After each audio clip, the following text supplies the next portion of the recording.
अगर आपने जुल्म को देखकर चुप्पी साध ली तो कल आप पर जुल्म होगा, फिर कोई आवाज लगाने वाला भी न होगा। याद रखिए, जालिम को जो न जुल्म से रोके वो भी जालिम के साथ है, कातिल को जो न कत्ल पे टोके वो भी कातिल के साथ है। नीतीश जी आप प्रधानमंत्री बनना चाहते हैं, तेजस्वी जी आप भी मुख्यमंत्री बनना चाहते हैं, लेकिन अफसोस एक भी ट्वीट अभी तक नहीं दिखा आप दोनों के मुंह से। एक ट्वीट आप दोनों साहब से नहीं दिखा। तमन्ना आप लोग की बहुत है। इसराइल हुकूमत भले ही फलस्तीन पर हो, लेकिन वो सरजमीन उनके बाप की सरजमीन नहीं थी। नरेंद्र मोदी जी से हम उम्मीद नहीं कर सकते, जो मणिपुर का नहीं हुआ, जो अपने नेवल फोर्स का नहीं हुआ, वो आपका मेरा क्या होगा, उनसे हम उम्मीद भी नहीं कर सकते। इजराइल असल में सिर्फ अरबों के दुश्मन नहीं है, इजराइल दर हकीकत पूरे वर्ल्ड का दुश्मन है। लेकिन भारत सरकार से मुद्दाबाना अपील है कि मोदी जी आप तो वाजपेयी जी के चेला हैं, आप तो अडवाणी जी के चेला हैं, आप तो भाजपा के हैं, तो उठी अटल जी का क्या स्टैंड था, आप उस पर तो फॉलो कीजिए। अभी गूगल में जाकर के अगर आप सर्च करेंगे तो वर्ल्ड का सबसे ज्यादा हथियार बेचने वाला कोई मुल्क अगर है तो इजराइल है। दिन के 9 बजे से 1 बजे तक अंजुमन इस्लामिया किशनगंज में एक जलसे एहतजाज और दुआया महफिल के इनेकाद के लिए गजा के मासूम लोगों पर जो जमीन नबियों की बस्ती रही है, जहां बैतुल मुक़द्दस और क़िबले ऊला है, वहां पर बेइंतहा ज़ालिमाना और वसाना अमल के जरिए बमबारी शुरू कर दी है।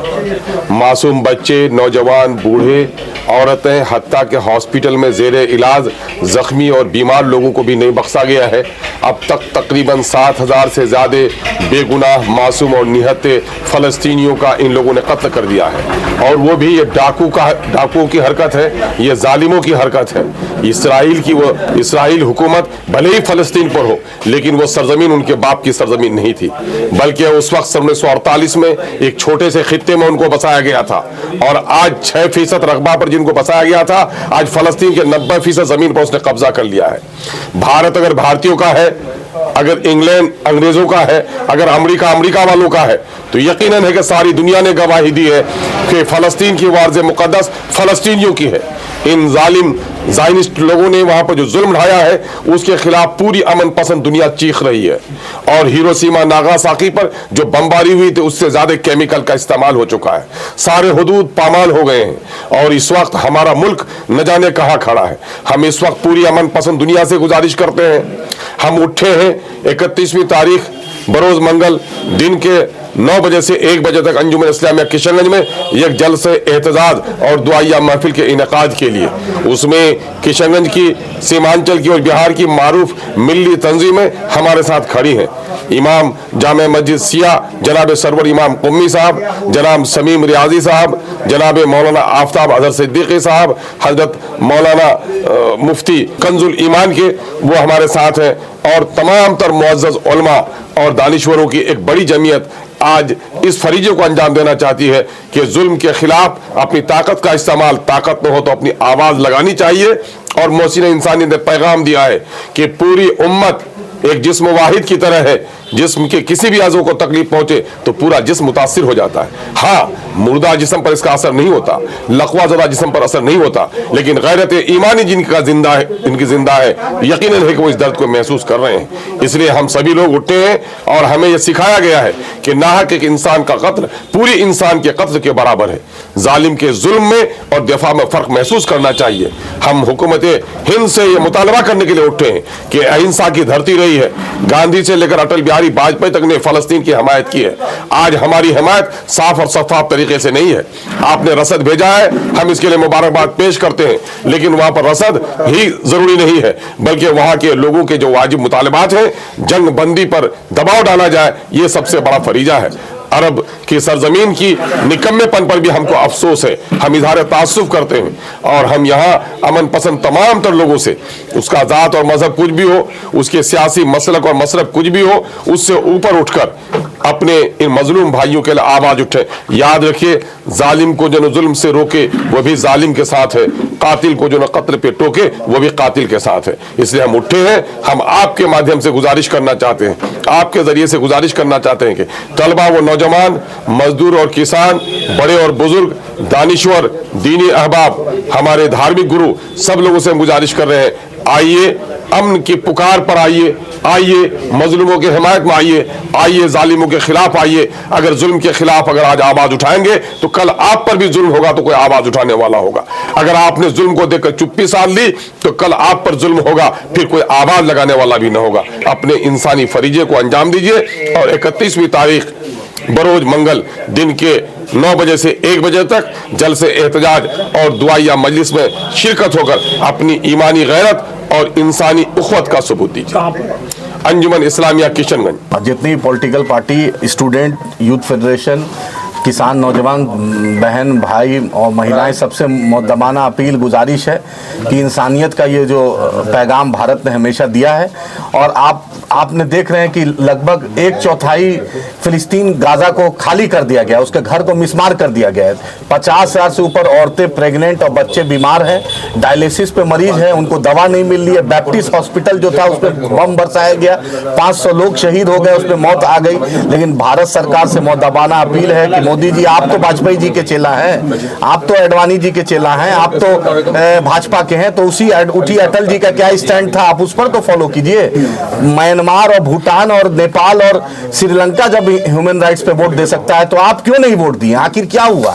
5 घंटे में आपने ट्वीट कर दिया था इजराइल के समर्थक में, फिर 5 दिन बाद जब वर्ल्ड का प्रेशर बना तो आपने MEA ने स्टेटमेंट जारी किया, मिनिस्ट्री ऑफ एक्सटर्नल अफेयर ने, कि मैं फिलिस्तीन के साथ हूं। फिर आपने रसक भेजा, इसका हम शुक्रगुजार हैं। लेकिन जहां पर अहम वोटिंग थी, एक म्यांमार और भूटान से तो कुछ सीखिए कि वो परचम आज वो चिड़िया आग बुझाने में से म्यांमार और भूटान रहेगा, लेकिन आपने उसमें वोट नहीं देकर आपने गोया दिखाया कि अदानी का जो हाइफा पोर्ट पर जो कॉर्पोरेट फंडिंग है, जो हाइफा एयरपोर्ट अदानी को दिया गया है, सरकार इजराइल का इसलिए भी बचाव दे रही है कि हजारों करोड़ का ट्रांजैक्शन भी है, उसको सपोर्ट भी करिए, कॉर्पोरेट एंगल भी है, और मानवता के लिए नरेंद्र मोदी जी से हम उम्मीद नहीं कर सकते। जो मणिपुर का नहीं हुआ, जो अपने नेवल फोर्स का नहीं हुआ, वो आपका मेरा क्या होगा, उनसे हम उम्मीद भी नहीं कर सकते। लेकिन शायद अगर जरा सा भी आंख में पानी है तो फिलिस्तीन के लिए और इंसानियत के लिए आवाज हो। ये हिंदू मुस्लिम एंगल नहीं है, ये इंसानियत और शैतान का एंगल है। कभी किशनगंज और सीमांचल के वासियों से मुद्दबाना अपील है कि आए, और बिहार के जो दूसरे पॉलिटिकल पार्टी हैं, नीतीश जी आप प्रधानमंत्री बनना चाहते हैं, तेजस्वी जी आप भी मुख्यमंत्री बनना चाहते हैं, लेकिन अफसोस एक भी ट्वीट अभी तक नहीं दिखा आप दोनों के मुंह से। एक ट्वीट आप दोनों साहब से नहीं दिखा। तमन्ना आप लोग की बहुत है, लेकिन एक ट्वीट नहीं दिखता है। मुसलमान और यहाँ का अमन पसंद लोग भी देख रहा है कि नीतीश जी भी चुप है, तेजस्वी यादव भी चुप है, लालू जी जो यासर अरफात साहब के जनाजा में जाने की बात कहते और गए भी थे, वो भी चुप है। और दीपांकर भट्टाचार्य साहब से उम्मीद है कि वो सरकार में कम से कम वो रेजोल्यूशन पास करवाएं, दबाव दे नीतीश जी को बोलने पर, क्योंकि आप लेफ्ट के लोग तो इंसानियत मजदूर की बात करते हैं, लेकिन वहां लेफ्ट के भी लोग भी साइलेंट है। ये बहुत दोहरा मापदंड लगता है, लेकिन उम्मीद है कि पूरे दुनिया में अगर सबसे ज्यादा कोई लोग आबादी खड़ी है वो फिलिस्तीन के साथ खड़ी है। तो क्या अपील है सर? हमारी यही अपील है कि आइए इंसानियत का परचम को बुलंद कीजिए। जो भारत का जो क्रेडेंशियल रहा है, भारत की भूमि जिस नाम से रही है, उस भूमि को और मजबूत कीजिए। सीमांचल हमेशा मजबूत रहा है इंसानियत का पैगाम देने। मैं अख्तरुल ईमान साहब का पूरे मिली ऑर्गेनाइजेशन का शुक्रगुजार हूं, उन्होंने ये पहल की।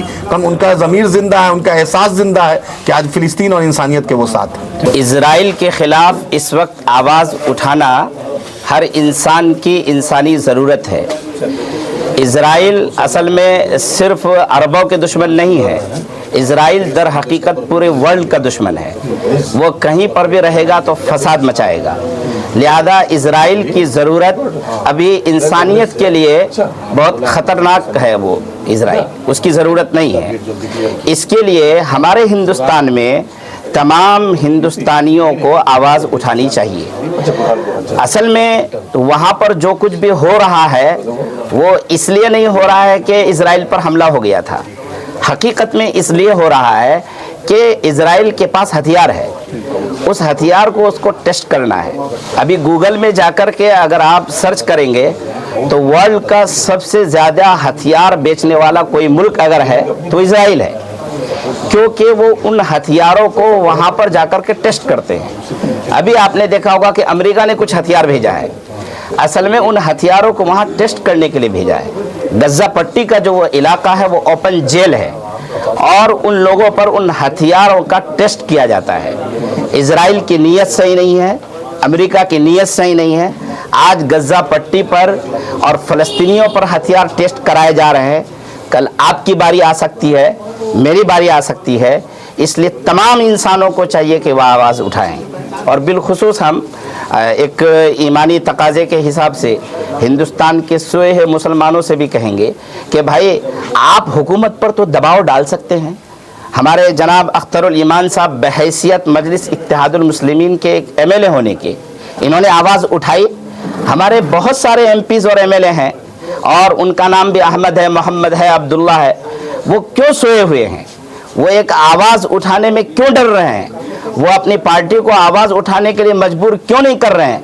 अगर ऐसा नहीं कर रहे हैं तो उनकी भी बारी आज नहीं तो कल आ सकती है। क्या अपील करेंगे सर?